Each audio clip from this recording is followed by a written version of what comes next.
안녕하십니까? 안녕하세요. 행복한 안식일에 저희를 다시 주님의 성전으로 인도하신 하나님의 은혜에 진심으로 감사를 드립니다. 특별히 오늘 찬양의 세 곡이 어쩌면 그렇게 오늘의 주제 그리고 대쟁투의 현장에서 살아가는 우리에게 위로와 소망과 약속이 되는 찬양인지 모르겠습니다. 신실하신 하나님, 날마다 우리와 함께 하신 하나님, 나의 안에 거하라고 말씀하시는 그 하나님을 우리가 입술로 찬양한 모든 가사들이 우리의 신앙의 열매가 되기를 주님의 이름으로 축원을 드립니다. 네. 여러분, 대쟁투가 끝났습니까? 안 끝났습니까? 제가 대쟁투 가운데 있는 것 같아요? 그렇지 않은 것 같아요? 제가 무슨 대쟁투와 같이 있는 것 같으세요? 제가 여러 가지 대쟁투 속에 있거든요. 그 중에 하나는 늘 말씀드려서 좀 짜증나실지 모르겠는데 두더지와 이 대쟁투가 정말 끝이 없습니다. 제가 사실 회개하는 마음으로 말씀을 드립니다. 인정하면서 말씀을 드립니다. 제가 교만했어요. 전에 살던 집에서 제가 두더지를 8마리 이상을 잡았기 때문에 그리고 이영진 집사님도 저의 수혜자입니다. 사실 제가 가서 어떻게 잡는지 알려드리고 도구도 드리고. 잡으셨어요? 못 잡으셨어요? 그때 잡고 또 그 다음에도 그 도구로 또 잡았어. 또 잡고. 그래서 이제는 두더지가 없다. 누가 알려줬기 때문에? 도구를 누가 줬습니까? 제가 들여놓고 이사를 했습니다.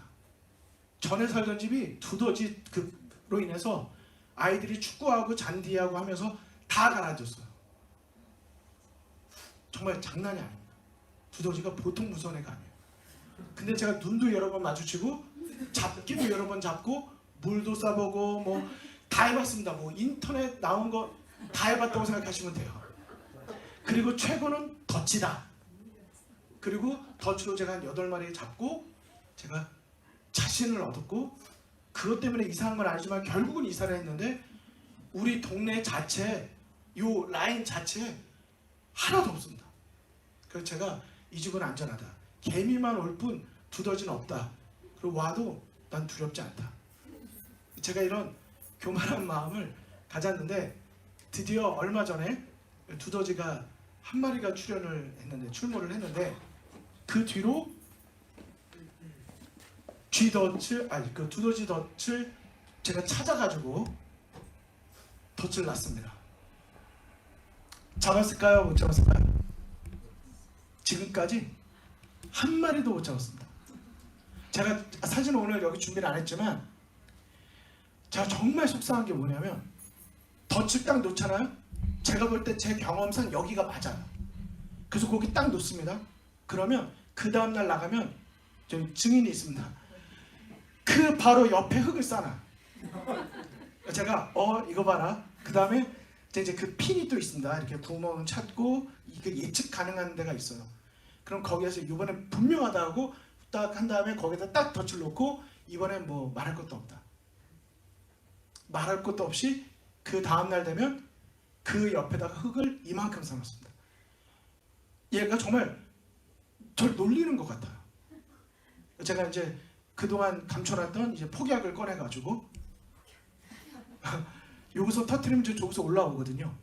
제가 다 그거 알기 때문에 이제 다 감안해놓고 또 제가 제 영상으로만 벌써 몇 번 현장 목격을 했기 때문에 너는 이제 내가 분명히 잡는다 하고 제가 지금 바쁜 시간 속에서도 틈틈이 제가 이제 그 폭약을 가져와서 이쪽에서 터트리고 저기 올라올 거 예측하고 했는데 지금까지 한 번도 성공을 못했습니다.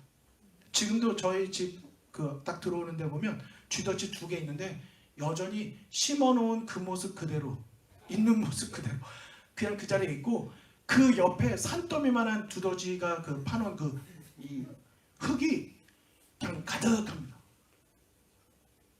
이제 이게 뒷마당으로 올까 이제 염려하고 있어요. 옆집으로 갈까도 걱정을 하면서 이 분명히 나오는 게 다 저희 책임인데 이런 저는 생각을 갖습니다. 제가 처음에는 제가 그거를 보면 덫을 봤는데 제가 이제 그 덫을 이 두더지 덫을 보다가 이제는 제 마음속에 묵상이 시작이 됐습니다. 여러분 아시죠? 묵상 아시죠? 성경 말씀도 우리가 묵상할 수 있지만 이 물건을 묵상할 수 있어요. 그리고 요즘에는 제가 출입을 할 때마다 쥐덫을 그냥 보게 되거든요. 쥐덫을 보고 운전하고 나가면 제 머릿속에서 죄송합니다. 저 뒤에 문 좀 꼭 닫아주시면 감사하겠습니다. 국어부 그 예배가 있기 때문에 감사합니다. 어서 오십시오. 감사합니다. 제가 요즘에는 집에서 나가고 들어올 때마다 그 두더지 덫을 보면서 늘 마음속에 생각을 합니다. 대쟁투는 끝나지 않았다.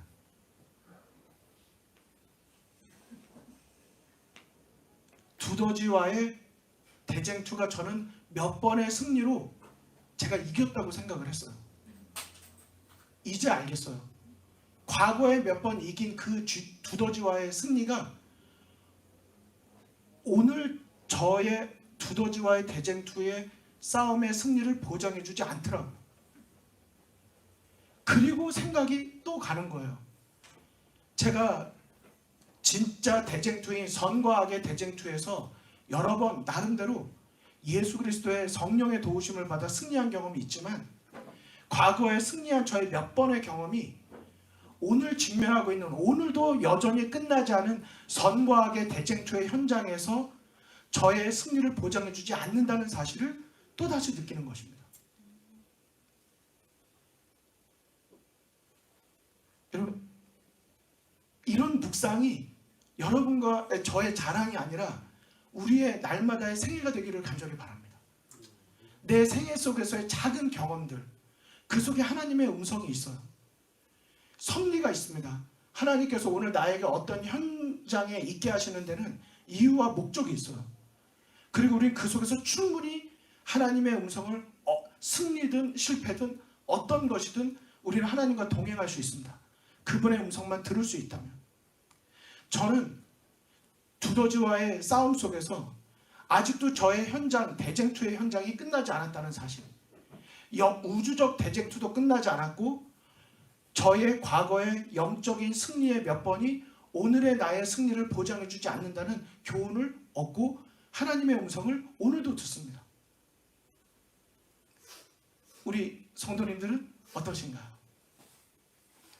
오늘 사실 이영진 집사님의 찬양 인도하면서 각시대 대쟁투를 읽기 시작했다 친구 몇 분들과 말씀이 솔직히 저에게는 너무 고맙습니다. 너무 위로가 돼요. 진심으로 안아주고 싶어. 털이 좀 껄끄럽겠지만 뺨을 비비면서 막 안아주고 싶어요. 지난 5개월을 오면서 대쟁투에 대해서 8번 설교했습니다.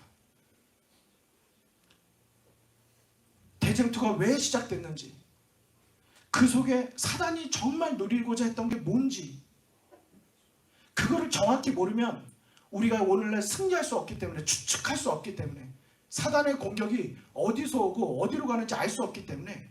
근데 그거를 알려주는 성경절은 성경에 이 에스겔서 28장과 이사야 14장 외에는 없고 부조와 선지자 1장이 가장 정확하게 알려주고 있기 때문에 그동안 여러분들께서 좀 지겹고 힘드셨겠지만 이 부조와 선지자 1장을 완전히 조각을 내가지고 제가 낱낱이 살펴보면서 가장 최근 4월 26일에 제가 설교하면서 이렇게 말씀드렸습니다.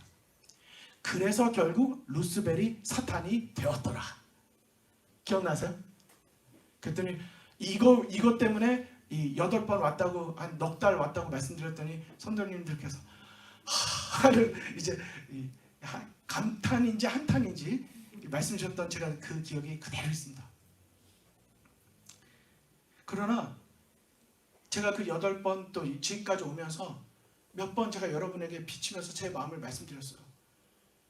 이걸 계속 듣는 여러분도 힘드실 수 있지만 이것을 오늘 계속 말하고 있는 제가 누구보다 이 싸움에 너무 힘들다고. 즐거운 예화, 재밌는 예화, 아니면 정말 일반적인 설교로 갈 것인가, 아니면 올해는 작정했으니까 조금 단단한 음식이지만 이걸 이대로 계속 갈 것인가. 한편으로는 노아가 어떻게 120년 동안 그 방주를 지을 수 있었을까. 제가 끊임없이 그 생각을 했습니다. 나는 이제 막 5개월 지나가면서도 이걸 계속 가는 게 맞나, 그렇지 않은 게 맞나, 이게 사명인가 나의 고집인가를 놓고 끊임없이 싸우는 것입니다. 하지만 지혜가 필요하다고 생각하고 순결도 필요하다고 생각하기 때문에 하나님께 기도하는 마음으로 오늘 이 주제를 좀 가지고 서게 된 것입니다. 근데 이제 이영 집사님께서 오늘 아까 내가 아직 전부 읽어보지도 않은 것을 좋다고 전도하면서 전달하는 게 맞나, 이제 이 생각이 든다고 말씀 주셨는데 그거 우리 모두 공감하시죠? 근데 오늘 잘 오셨습니다.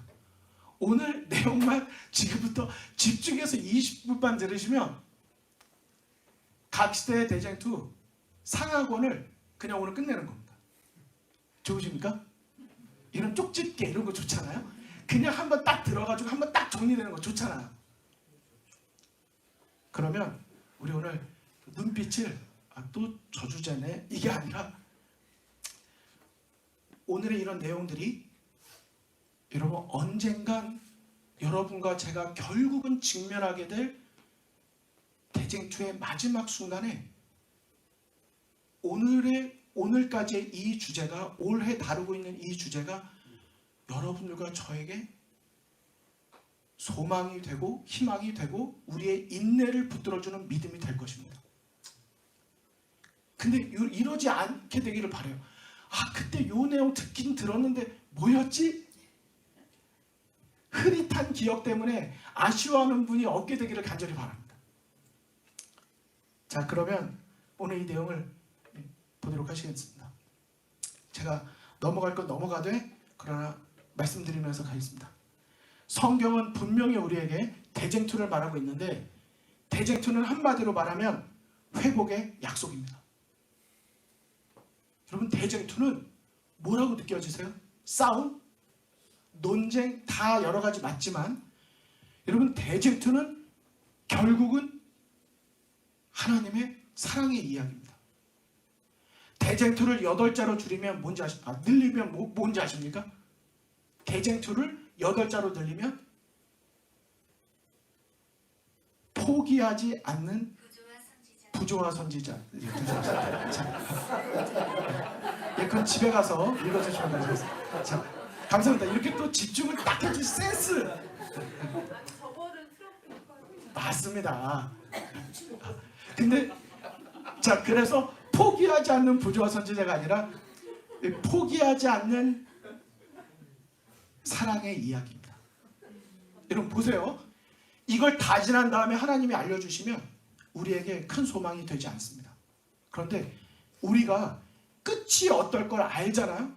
그러면 용기가 나고 좀 더 인내할 수가 있어요.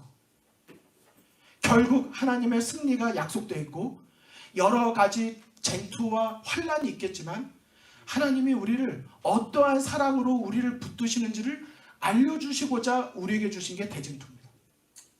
그래서 대쟁투는요, 포기하지 않는 사랑이에요. 결국 하나님의 사랑의 이야기입니다. 여기 보니까 창세기 1, 2장의 창조로 시작된 게 3장의 죄가 시작되고 4장의 두 예배자인데 이 두 예배자는 나중에 다시 또 다루도록 하겠습니다. 그리고 인류의 역사가 지나고 요한계시록 19장의 두 잔치가 나오고 20장의 죄의 종결이 나오고 21, 22장의 새하늘과 새 땅이 나와서 결국은 회복시키는 역사, 약속이 바로 대쟁투의 이야기입니다. 그러니까 대쟁투는 끝이 있습니까? 없습니까? 대쟁투는 분명히 끝이 있습니다. 그러나 아직 끝나진 않았습니다. 자, 대쟁투의 대상과 주제에 대해서 제가 그냥 한번 읽겠습니다. 이건 신규용 목사님의 그 책에 있는 내용입니다. 대쟁투는 하나님의 아들이신 예수 그리스도와 반역함으로써 사단이 된 루스벨 천사와의 개인적인 싸움이다. 세상의 최종적인 배후는 언제나 그리스도 아니면 사단이다. 대쟁투의 대상은 구주를 탄생시키는 모체로 상징된 여자, 곧 하나님의 백성과 그 여자가 낳은 여자의 후손, 곧 그리스도와 그를 구주로 선택한 하나님의 백성이다. 그리고 대쟁투의 주제는 최고의 사랑과 존경의 표현인 합당한 예배를 누구에게 돌리는가 하는 예배의 논쟁인데, 그 까닭은 이러한 예배 곧 영광을 돌리는 일이 창조를 통하여 생명을 주고받은 관계가 수립된 창조주 하나님과 인간 사이의 생명의 반응인과 동시에 피조물인 인간의 가장 이상적인 가치의 경험이기 때문이다. 자, 이 내용은 조금 표현이 어렵더라도 우리가 분명하게 알 수 있는 것은 대쟁투의 주제는 누구에게 경배할 것인가, 창조주인가 피조물인가의 문제라고 말씀을 이미 드렸지만, 제가 여러분에게 더 초점을 맞추고자 전반기 때 노력했던 것은, 그리고 작년 연말에 말씀드렸던 것은 그 창조주께 경배드리는 이유가 무엇인가, 우리는 거기에 대답할 수 있어야 한다. 내가 안식일을 지킨다에 초점을 맞추는 것보다는 내가 안식일을 왜 지키고 있는가에 이유가 있는 신앙을 하는 것이 매우 중요하다. 이것을 그 이유를 찾아가자. 하나님의 은혜, 구원하신 은혜, 나를 돌보시는 은혜, 그분의 은혜를 우리가 늘 알아가는 신앙이 매우 중요하다. 내가 하나님을 믿었더니 사업이 잘 되더라. 내가 하나님을 믿었더니 합격하더라. 이런 1차적인 이런 종류의 은혜가 아니라 까닭 없이 내게 주어진 모든 축복들이 다 사라진다 하여도 내가 여전히 하나님을 예배하는 이유가 무엇인가? 내가 안식일이 되면 내 발걸음을 하나님께로 향하고 무릎을 꿇고 기도드리는 이유가 무엇인가? 나는 정말 만물의 근원, 나를 창조하시고 구원하신 이 모든 것이 하나님께로부터 오고 있다는 사실을 인정하는 그런 신앙을 살고 있는가? 이 모든 것이 우리에게 매우 중요하다고 말씀을 드렸습니다. 자, 이제 지금부터 이 표를 보여드리면서 제가 성경절과 정리를 해놓은 거를 이제 말씀드리도록 하겠습니다. 자, 1단계부터 5단계까지 대쟁투는 결국 5단계로 나눠진다고 말씀을 드렸습니다. 자, 그 중에 첫 번째는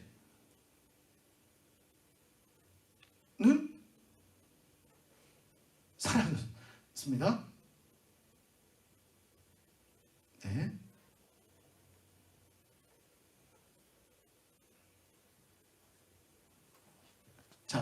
자, 1단계입니다.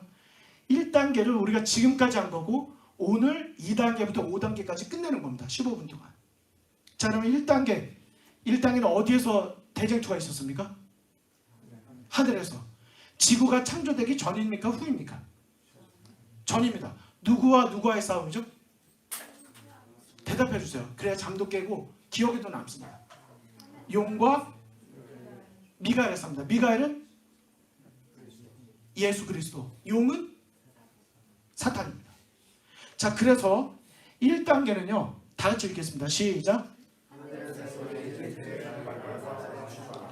1단계는 결국 하늘에서 시작된 대쟁투의 시작과 그리고 사탄이 추방된 것입니다. 자, 여기에 대한 성경절이 어디일까요? 바로 이겁니다. 오늘은 성경절로 확인하는 시간입니다. 자, 12장 7절 9절에 보니까 하늘에 전쟁이 있으니 미가엘과 그의 사자들이 용으로 더불어 싸울세 용과 그의 사자들도 싸우나 이기지 못하여 다시 하늘에서 저희에 있을 곳을 얻지 못한지라. 큰 용이 되어 쫓기니 옛뱀곰 마귀라고도 하고 사단이라고도 하는 온 천하를 꿰는 자라. 그 다음 뭐라고 되어 있습니까? 땅으로 내어 쫓기니 그의 사자들도 저와 함께 내어 쫓겼다. 내어 쫓겼지만은 그가 욥기서에 보면 하늘에서 회의가 열릴 때마다 이 타락한 지구의 대표자로서 사탄이 회의에 참석하는 것을 볼 수가 있습니다. 그리고 욥기서에 보면 우주에 하나님의 아들들이 있는 것을 말하고 있는데 우주의 거민들이 있는 것을 저희가 또 알 수도 있습니다. 이게 왜 자꾸 꺼질까요? 아마 우리의 기억력을 되새기 위한 것이 아닌가 생각이 됩니다. 자, 보이시죠? 제가 조심히 하겠습니다. 자, 1단계는 방금 말씀드린 바와 같습니다. 자, 그래서 사탄이 쫓겨났습니다. 자, 2단계입니다. 2단계부터 마지막까지 이렇게 몇 가지 단계가 있지만 이 모든 건 결국 뭘 우리에게 증거하고 있다고 그랬습니까? 네? 우리에게 뭘 말해주고 있는 거예요? 하나님께서 우리를 포기하지 않으신다. 자, 이 부분은 우리 이쪽 편에 계신 분들이 한번 읽어주시면 감사하겠습니다. 시작.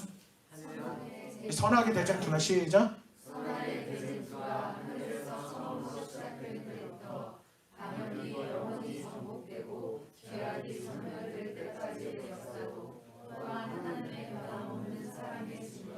예, 결국은 하나님께서 하나님의 백성들을 어떤 환난과 공격 속에서도 돌보시고 지키시고 구원하신다고 하는 우리에게 분명한 사랑을 증거해주고 있는 것을 보게 됩니다. 죄송합니다. 이게 오늘 뭔가 문제가 있는 것 같습니다. 자, 그래도 괜찮으시죠? 자, 이렇게 넘어갈 때마다 요거를 우리의 그 기억하는 과정으로 생각해 주시면 감사하겠습니다. 근데 이거 좀 심각한데요? 파일이 좀 안 좋다고 다음 거로 넘어가죠. 네. 그냥 이렇게 봐야 될까요?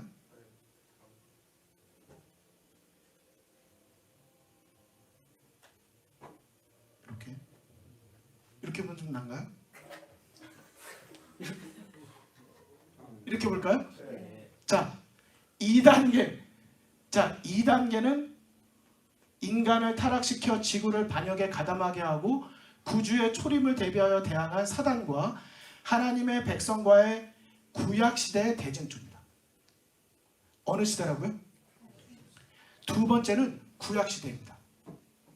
자, 이 구약시대에 대한 거가 성경에 뭐라고 기록이 되어 있는지, 자, 여기 보면 요한계시록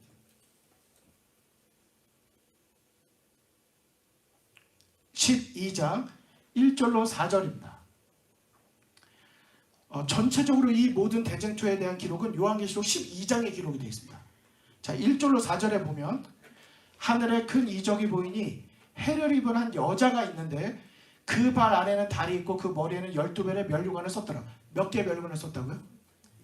자, 해, 달 무엇일까요? 빛을 비추는 도구들입니다. 주의 말씀은 내 발의 등이요 내 길의 빛이니이다. 하나님의 말씀은 언제나 우리에게 빛으로 주어졌습니다. 구약과 신약이 빛을 내면 그것을 확실하게 확인시켜주고 있는 것처럼 태양이 빛을 내면 해는 그 빛을 반사합니다. 태양과 해, 달의 관계처럼 해와 달 사이에 구약과 신약의 말씀이 정확하게 예수님에게 초점이 맞춰져 있는데 12별의 면류관을 썼다고 하는 내용 속에서 이 여자가 아이를 베어 해산하게 되매 아파서 애써 부르짖더라 라고 말해주고 있습니다. 자, 그 다음에 뭐라고 되어 있습니까? 하늘에 또 다른 이적이 보이니 보라 한 큰 붉은 용이 있어 머리가 7이요 뿔이 10이라.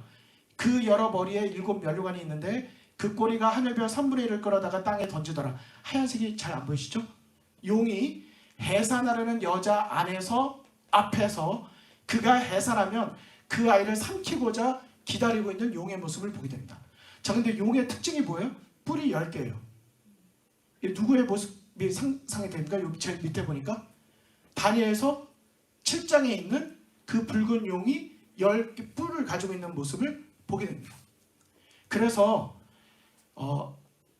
여자가 아이를 잉태하고 있고 그 아이가 태어나면 그 아이를 잡아먹으려고 하는 용의 모습을 나타내주고 있는데 바로 이 장면이 언제를 상징하고 있냐면 예수님이 이 땅에 태어나시지 못하도록 공격하고 있는 구약시대를 설명해주고 있다는 것을 알게 되는 것입니다.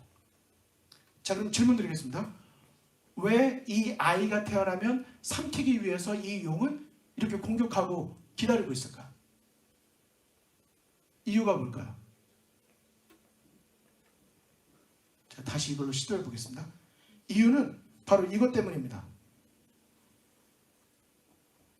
이것 때문입니다. 이게 뭐죠? 구속의 경륜. 창세기 3장 15절 기억나시죠? 뱀이 아담과 하와를 타락시켜 놓고 하나님께서 분명하게 선포하실 때 이렇게 말씀을 하셨는데 그 여자의 후손이 뱀의 머리를 상하게 하고 뱀은 그의 발꿈치를 상하게 할 것이라고 이야기합니다.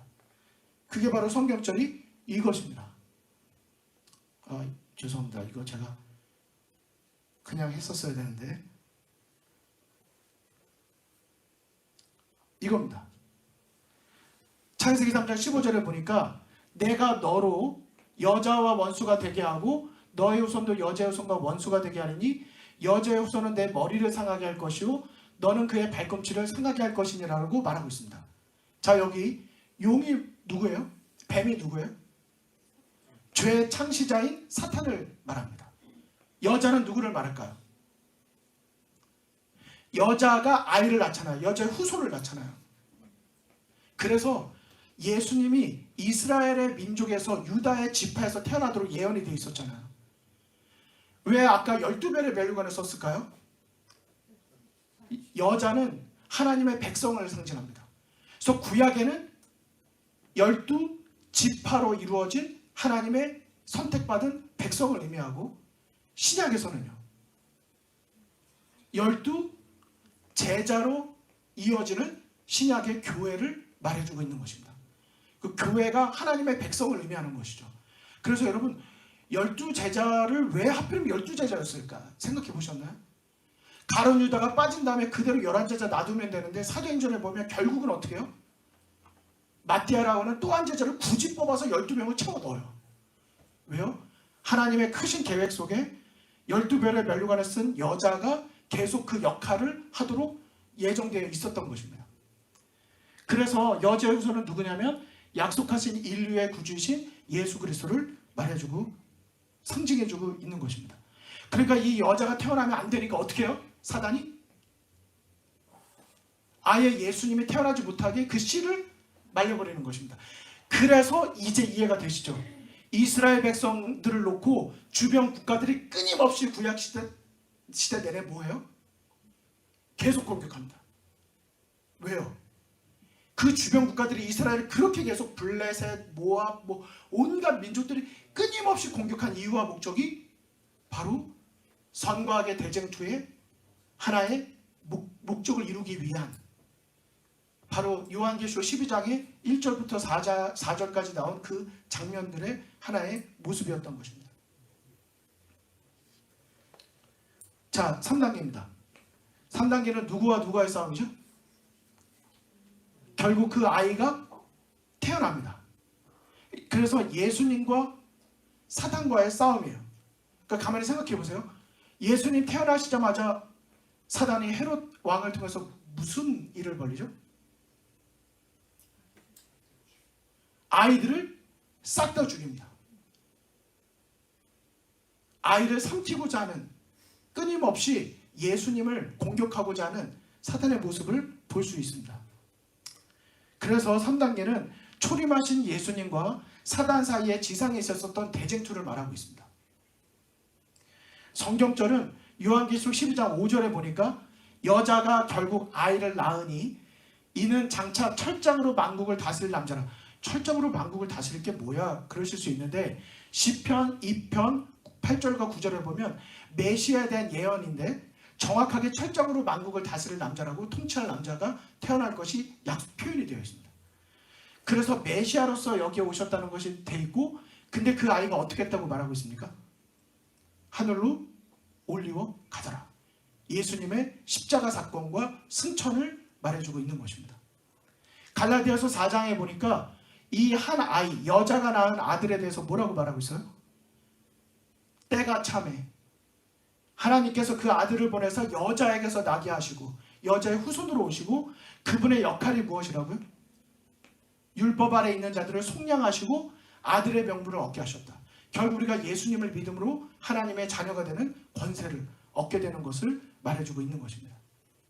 결국 예수님이 오신 것도 하나님의 크신 이 구속의 역사의 계획 가운데 하나로서 성취되었다는 것을 알 수 있습니다. 자, 4단계입니다. 4단계 누구와 누구의 싸움일까요? 자, 이제 2개밖에 안 남았습니다. 힘을 내십시오. 4단계 누구와 누구의 싸움? 용과 여전히 여자와의 싸움인데 어떤 여자예요? 아이를 낳은 여자입니다. 구약은 낳을 여자였지만 그래서 4단계는 교회를 베드로 이끌어 자신의 반역에 가담시켜 성도들을 핍박하게 하고 구주의 재림을 대항한 사단과 하나님 백성 사이의 신약시대와 중세기 동안에 있었던 내용들입니다. 12사도로 구성된 하나님의 백성, 교회를 상징하고 있다는 것을 알 수 있습니다. 이 내용이 요한계시록 12장 6절 그리고 13절로 16절에 아주 자세하게 표현이 되어 있습니다. 그리고 살짝 제가 표현을 빨간색으로 해놨지만 그 여자, 아이를 낳은 그 여자가 광야로 도망하는데 얼마 동안요? 1260일 동안 저를 양육하기 위하여 하나님께서 특별히 보호하시는 것을 보게 됩니다.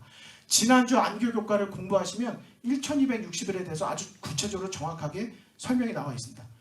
1260일이 다니엘 7장 또 요한계시록 11장 이런 데 보면 다른 표현이 있는데 뭐라고 되어 있죠? 작은 불의 세력이 한때 두때 반때 동안 성도들을 괴롭게 한다. 몇 달 동안? 42달 동안. 이 모든 것들이 다 동일한 기간을 말해주고 있고 재밌죠? 작은 뿔이 공격하는 성도들을 괴롭히는 그때가 두 증인, 성경, 하나님의 백성들이 하나님의 특별한 돌보심 가운데 양육받고 있는 때라고 하는 사실입니다. 그리고 그때가 지나니까 남자를 낳은 여자를 핍박한다 그랬어요. 여자의 후손을 낳은 그 여자죠. 그리고 땅이 여자를 도와서 그 입을 벌려 용의 입에 그 강물을 삼켰다 그랬는데 땅이 여자를 도왔다는 것을 우리 제7의 예수님 교회는 1492년 신대륙의 발견으로 우리는 그것이 성취되었다고 믿고 있습니다. 그래서 청교도들이 물을 강같이 통한 것처럼 배를 타고 이동을 해서 이 미국에 도착을 하게 되고 이곳에서 종교의 자유를 다시 찾게 되는 모습을 우리가 알게 되는 것입니다. 그러니까 여자의 후손이 남은 자손이 누구인가는 이 모든 내용들 다음에 일어나는 것을 우리가 생각해 볼 수, 추측할 수 있는 것입니다. 자, 이제 마지막입니다. 다섯 번째 누구와 누구의 싸움일까요? 제가 여기 표현을 약간 이렇게 넣었습니다. 용과 우리 한국말 번역에는 그 여자의 남은 자손이라고 되어 있는데 제가 여기 뭐라고 썼냐면 그 여자의 씨의 남은 자손이라고 썼어요. 제가 이유가 뭔지 말씀드리겠습니다. 제5단계는 중세기 프랑스 혁명 이후에 신대륙을 기반으로 출현한 그 여자의 씨의 남은 자손으로 더불어 사단이 싸우는 대쟁투입니다. 그게 바로 오늘 여러분과 제가 살고 있는 이 마지막 시대입니다. 마지막 대쟁투예요. 그 뒤가 없습니다. 그런데 이 장면에 대해서 요한계시록 12장 17절에 용이 여자에게 분노하여 돌아가서 왜 분노했을까요? 하늘에서부터 지금까지 4번을 싸웠는데 다 졌어요. 최후의 바람입니다. 그 여자의 남은 자손 곧 하나님의 계명을 지키며 예수의 증거를 가진 자들로 더불어 싸우려고 바다 모래 위에 서 있습니다. 이 바다는 비치가 아닙니다. 예언에서 바다, 물은 민족을 의미하고 나라들을 의미합니다. 자, 제가 여기 원어 성경을 좀 가져왔는데 우리 엘더분들은 이제 이런 게 충분히 더 도움이 되시니까 요한계시록 12장 17절입니다. 이게 영어랑 원어로 되어 있는 겁니다. 저기 빨간색 박스랑 이 표시한 데 보시면 뭐라고 되어 있습니까? The rest of the children of her 이라고 되어 있어요. 여자의 남은 자손이 아니라 여자의 자녀의 남은 자손입니다. 맞나요? 원어가 그렇게 되어 있어요. 근데 이 단어를 보니까 스페르마토스라고 되어 있는데 이 스페르마토스를 딱 검색해서 들어가 보면 저기 뜻이 뭐라고 되어 있냐면 seed 혹은 offspring 후손이라고 되어 있습니다. 그래서 여자의 후손 창세기 3장 15절에서 시작된 여자의 후손이 바로 이것을 의미하고 여자가 낳은 아이를 말하고 그 여자의 아이 예수님의 남은 자들인 것입니다. 그 하나님의 계명과 예수의 증거를 가진 자들이죠. 맞습니까? 여자의 후손의 남은 자손이 되는 것입니다. 근데 여기 남은 자에 대한 이 단어를 보시면 요 단어거든요. 로이포스. 로이포스의 뜻을 딱 보니까 여기 같이 번역된 내용들이 보니까 렘넌트라고 되어 있는 겁니다. 그래서 결국 그 여자의 후손 예수 그리스도의 그 믿음을 지키고 계명을 지키고 그를 사랑하는 자들, 그의 증거를 가진 자들이 바로 백성이 되는 것입니다. 그래서 그 여자의 후손의 남은 자손이 되는 것입니다. 우리는 사실 그 여자의 남은 자손이 그렇다면 누구인가? 사실 이것도 우리에게 중요한 것입니다. 그리고 제7일 예수님 교회는 분명하게 우리 교회가 이 예언된 교회로서의 사명을 가지고 있다고 믿고 있습니다. 하지만 저는 여기에서 오늘 시간을 드리고 싶지가 않아요. 자신이 없어서가 아니라 우리가 착각하면 안 되기 때문에 누군가도 중요하지만 더 중요한 건 그들의 사명입니다. 그 사명을 감당하고 있을 때 그 특징을 유지하고 있을 때 의미가 있는 것이지 교단이라고 하는 어떤 특정 집단이 구원받지 않을 것입니다. 결국은 우리 개개인의 신앙이고 결국은 우리가 세천사의 기별 요한계시록 14장 6절로 12절에 기록된 그 사명을 감당하고 있는가, 감당할 준비가 되고 있는가, 우리는 그걸 준비하기 위해서 증거하기 위해서 어떤 준비를 하고 있는가, 우리 교회가 운영하고 있는 모든 프로그램들, 내가 자녀를 위해서 많은 것으로 지금 투자하고 계실 텐데 나의 모든 투자는 어디에 초점을 맞추고 있는가. 사실 우리는 교회 지도자들로서 또 우리는 공동체로서 우리는 이런 주제들 앞에 다시 한번 우리는 서고 또 서는 연습들이 필요하지 않을까 생각하게 되는 것입니다. 세천사의 기별이 증거되고 나면 결국 이 5단계까지의 모든 내용이 끝나게 되고 이 모든 게 끝나면 그 다음 사건은 예수님의 재림입니다. 예수님의 재림에 대한 내용이 어디 기록이 있을까요? 요한계시록 20장에 기록이 되어 있습니다. 여기 보니까 용을 잡고 1000년 동안 용이 결박되고 1000년이 차니까 저희를 소멸하고 둘째 사망 영원한 사망에 이르게 되고 그 다음은 여기에서 구속의 역사의 그림에 나왔던 것처럼 새 예루살렘이 마지막에 내려오게 되고 대쟁투는 결국 종결되게 된다고 우리에게 희망의 소식을 증거해주고 있는 것입니다. 감사한 것은 각 시대의 대쟁투의 마지막 내용이 뭐로 끝나요? 마지막 문단이 대쟁투는 끝났다. 아멘입니까?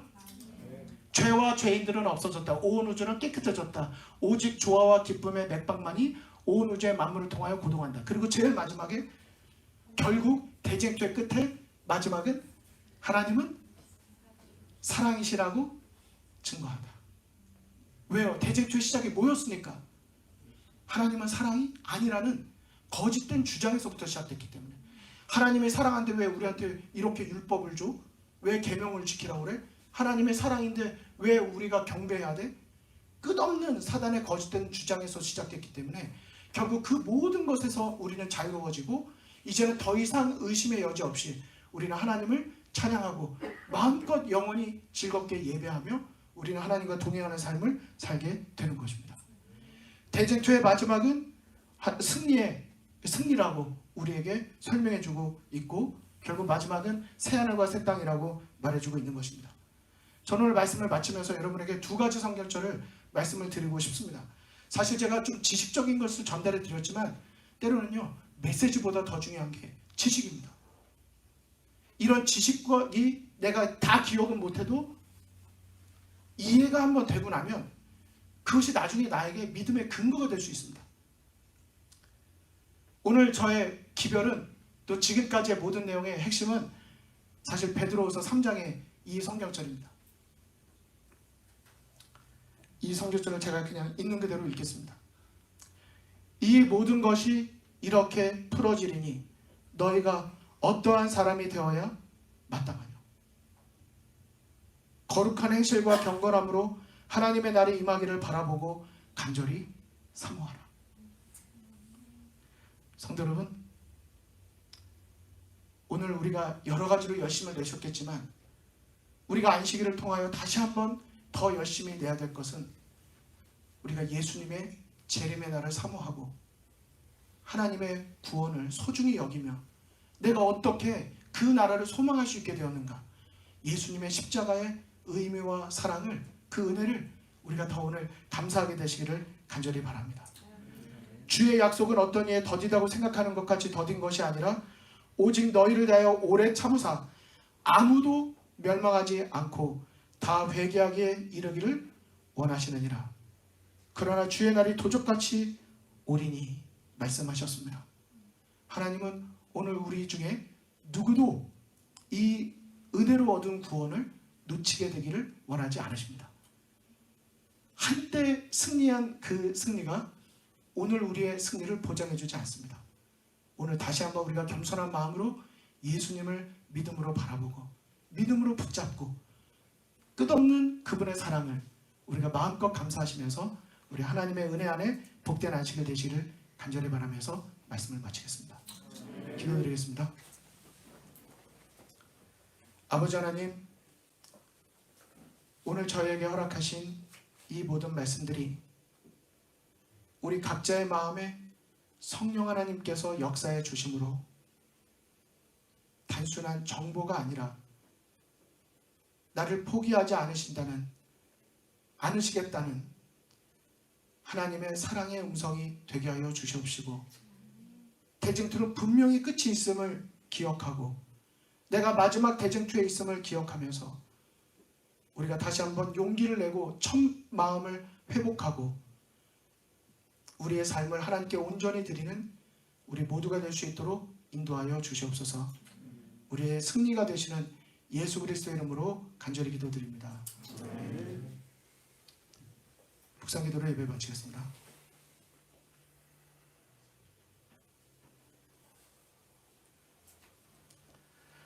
감사합니다. 우리 모두 행복한 하시길 되십시오.